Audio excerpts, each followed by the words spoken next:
Hello friends, welcome to my channel. இன்றைக்கி என்ன பார்க்க போகிறோன்னு பார்த்தீங்கன்னா, விநாயகர் சதுர்த்தி ஸ்பெஷல் பிடி கொழுக்கட்டை தாங்க. எப்படி பண்ணலான்னு பார்க்கலாமா? இது அரிசி மாவில் பண்ண போகிறது இல்லைங்க, ரவையை வச்சு தான் பண்ண போகிறோம். வாங்க. அதுக்கு முதல்ல பேன் வச்சு 1 ஸ்பூன் அளவுக்கு நெய் விட்டு 1 கப் அளவு ரவையை நல்லா வறுத்து எடுத்துக்கோங்க. ஒரு 2 நிமிஷம் அளவுக்கு நல்லா வறுத்துக்கோங்க.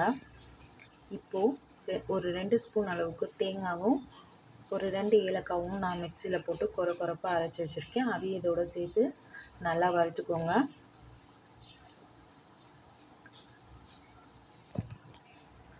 இப்போது 1½ ஸ்பூன் அளவுக்கு அரிசி மாவு சேர்த்து அதையும் ஒரு 2 நிமிஷத்துக்கு நல்லா வறுத்துக்கோங்க.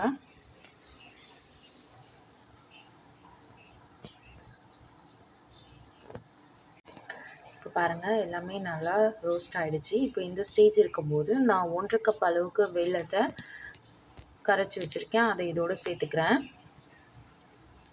சேர்த்து நல்லா கிளறி விடுங்க.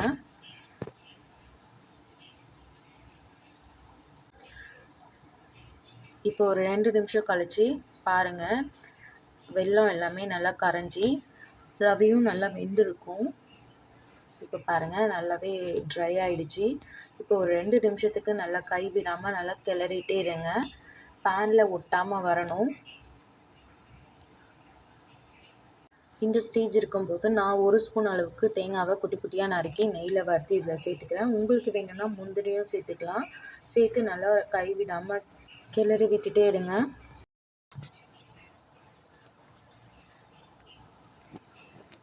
இப்போ பாருங்கள், நல்லா ட்ரை ஆகிடுச்சு. பேன்லேயும் ஒட்டலை. இப்போ அடுப்பை ஆஃப் பண்ணி ஒரு 5 நிமிஷத்துக்கு மூடி போட்டு வச்சுருங்க.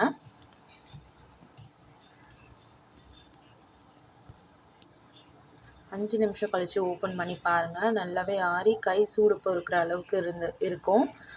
இப்போ ஒரு இட்லி தட்டில் நெய் தடவி உங்களுக்கு எந்த ஷேப்பில் கொழுக்கட்டை வேணுமோ அந்த ஷேப்பில் பிடிச்சி வச்சுக்கோங்க.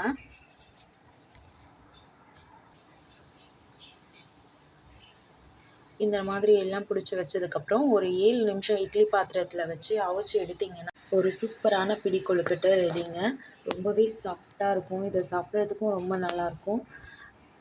இந்த விநாயகர் சதுர்த்திக்கு இந்த மாதிரி செஞ்சு பாருங்கள். ரொம்பவே ஈஸியாக செஞ்சிடலாம். என்னோடய வீடியோ பிடிச்சிருந்தால் லைக் பண்ணுங்கள், சப்ஸ்கிரைப் பண்ணுங்கள்.